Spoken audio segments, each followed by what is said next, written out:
అందరికీ నమస్కారం. నేను మీ సునీత. వెల్కమ్ బ్యాక్ టు అమ్మ చేతి వంట కిచెన్ అండ్ వ్లాగ్స్.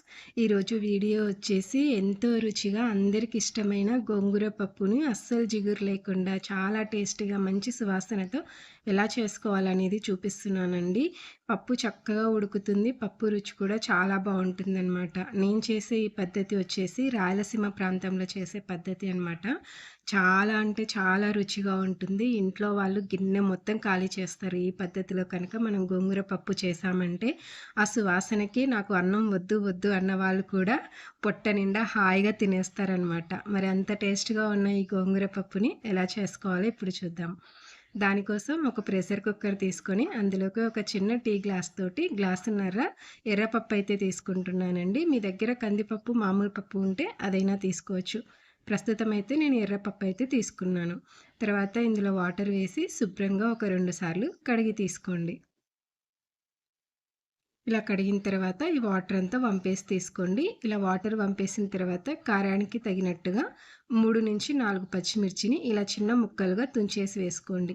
మీకు కుదిరితే కట్ చేసైనా వేసుకోవచ్చు. మీ కారానికి తగ్గట్టు వేసుకోండి.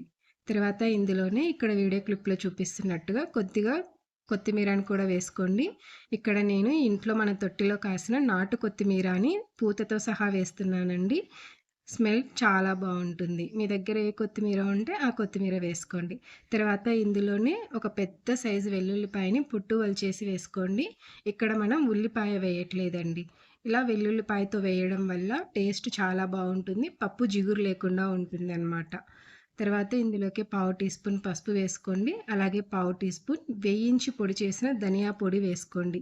ఈ ధనియా పొడి మనం తాలింపులో కూడా వేసుకోవచ్చు. తర్వాత ఇక్కడ నేను పప్పు నానబెట్టట్లేదు కాబట్టి ఒక పావు టీ స్పూన్ ఆయిల్ వేశాను. మీరు పప్పు నానబెట్టుకున్నట్టయితే ఆయిల్ వేసుకోనవసరం లేదు.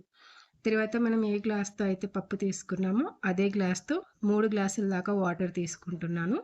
మీరు పప్పు నానబెట్టుకున్నట్లయితే 2 గ్లాసుల నుంచి 2:30 గ్లాసుల వాటర్ అయితే సరిపోతుంది. అలాగే ఇక్కడ నేను ఒక పెద్ద సైజు గోంగూర కట్టనైతే ఇలా శుభ్రంగా వలిచి కడిగి ఆరబెట్టి తీసుకుంటున్నానండి. అప్పుడప్పుడు కడిగి తీసుకుంటున్నామంటే పప్పు జిగురొస్తుంది. టేస్ట్ అనేది బాగోదనమాట. సో, ఫస్ట్ టైమ్ చేసే వాళ్ళకి ఈ టిప్ కూడా మంచిగా యూజ్ అవుతుంది. ఇప్పుడు మూత పెట్టేసి స్టవ్ పైన మీడియం ఫ్లేమ్‌లో ఒక 4 విజిల్స్ వచ్చేంత వరకు పెట్టుకోండి. వెంటనే హై ఫ్లేమ్‌లో పెట్టుకోకండి. మీడియం ఫ్లేమ్‌లో ఉడికించండి. 4 విజిల్స్ వచ్చిన తర్వాత లోపల ఉన్న ప్రెషర్ అంతా పోయిన తర్వాతైతే తీసి చూపిస్తున్నాను చూడండి. పప్పు అనేది చాలా చక్కగా మెత్తగా ఉడికిపోయింది కదా! మీకిలా మెత్తగా ఉడకడం ఇష్టం లేదు, కాస్త పప్పు పలుకులు పలుకులుగా కావాలి అనుకుంటే కొద్దిగా వాటర్ తగ్గించి వేసుకోండి. తర్వాత రుచికి సరిపడా ఉప్పు వేసుకొని ఇలా అందరింట్లో పప్పు గుత్తి ఉంటుంది కదా! పప్పు గుత్తితో కానీ లేదంటే మ్యాషర్‌తో కానీ పప్పు మొత్తం చక్కగా మెత్తగా రుబ్బుకోండి. మెత్తగా రుబ్బుకోవడం ఇష్టం లేని వాళ్ళు కాస్త పలుకులు పలుకులుగా అయినా సరే రుబ్బుకోవచ్చు. నాకైతే ఇలా మెత్తగా రుబ్బుకోవడం నచ్చిందండి. టేస్ట్ చాలా బావుందనమాట.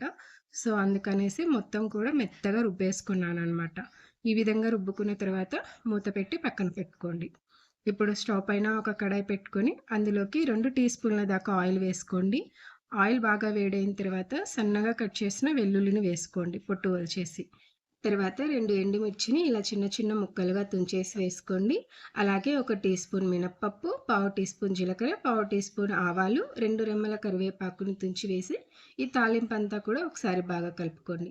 తాలింపు బాగా వేగిన తర్వాత ఒక పావు టీ స్పూన్ ఇంగువ వేసుకోండి. ఇంగువ వేసుకోవడం వల్ల మంచి అరుగుదల ఉంటుంది. స్మెల్ అయినా, టేస్ట్ అయినా చాలా బావుంటుంది. ఒకసారి బాగా కలుపుకొని ఈ తాలింపంతా మనం రుబ్బి పెట్టుకున్న పప్పులోకి వేసుకొని వెంటనే మూత పెట్టండి. ఇలా వెంటనే మూత పెట్టడం వల్ల తాలింపు ఫ్లేవర్ అంతా కూడా చక్కగా పప్పుకు పడుతుంది. ఒక 30 సెకన్ల తర్వాత మూత తీసి ఈ తాలింపంతా కూడా పప్పులో బాగా కలిసే విధంగా బాగా కలుపుకున్నామంటే తాలింపంతా కూడా పప్పుకు చక్కగా పడుతుందండి. ఈ విధంగా తాలింపు పెట్టుకోవడం వల్ల టేస్ట్ అయితే చాలా బావుంటుంది. ఈవినింగ్ టైం అయినా కూడా పప్పు స్మెల్ మాత్రం చాలా బావుంటుందనమాట. మొత్తం అంతా కలిసే విధంగా ఇక్కడ వీడియో క్లిప్‌లో చూపిస్తున్నట్టు ఈ విధంగా బాగా కలుపుకోండి.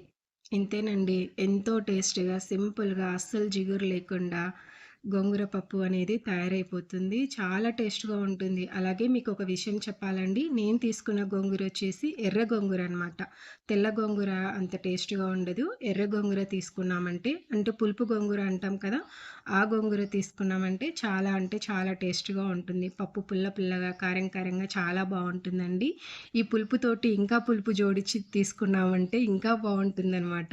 నా చిన్నప్పుడు మా ఫ్రెండ్స్ ఇంట్లో ఎవరైనా సరే గోంగూర పప్పు చేశామంటే, ఆ రోజు వాళ్ళ ఇంట్లోనే భోజనం చేసేవాళ్ళమనమాట. కాకపోతే గోంగూర పప్పులోకి కాంబినేషన్ మామిడికాయ, ఆవకాయ కంపల్సరీ ఉండాలి. చాలా బావుంటుంది. మన వీడియోలో ఆల్రెడీ అప్‌లోడ్ చేశాం కదా! మామిడికాయ రోటి పచ్చడి. ఆ రోటి పచ్చడితో అయితే కలుపుకు తిన్నానండి నెయ్యి వేసుకొని. సూపర్‌గా అంటే సూపర్ టేస్ట్ ఉంటుందనమాట. చాలా బావుంటుందండి. పిల్లలైతే చాలా లైక్ చేస్తారు. పుల్ల పుల్లగా, కారం కారంగా చాలా బావుంటుంది. మీరు కూడా ఈసారి ఈ విధంగా ట్రై చేయండి. ట్రై చేశాక మీకెలా కుదిరిందనేది మీ ఫీడ్‌బ్యాక్‌ని కామెంట్ సెక్షన్‌లో నాతో షేర్ చేసుకోవడం అస్సలు మర్చిపోకండి. అలాగే వీడియో నచ్చితే ప్లీజ్ లైక్ చేసి, షేర్ చేసి మన ఛానెల్‌ని సబ్స్క్రైబ్ చేసుకోండి. Thanks for watching. Thank you all.